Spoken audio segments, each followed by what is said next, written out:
मी रखडलेल्या पालकमंत्री पदाची 15 ऑगस्टला रायगडमध्ये मंत्री भरत गोगावले ध्वजारोहण करणार आहेत। मात्र पालकमंत्री पदावरून गोगावलेंच्या नावाची घोषणा काही झाली नाहीये। त्यामुळे नेमकं अडलं कुठे आहे हे शिंदेंना विचारणार असल्याचं गोगावले म्हणाले। हा झेंडावंदनाचा काल आदेश काढलेला आहे।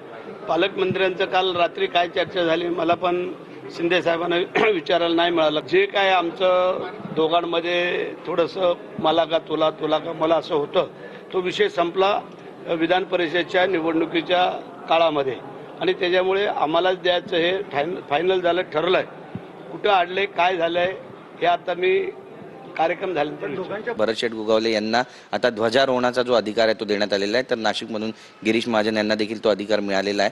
तर यांचं पालकमंत्रीपद मात्र कुठेतरी अडकलं आहे अशी पण चर्चा सुरू झालेली आहे। काय नेमकं वाटतंय?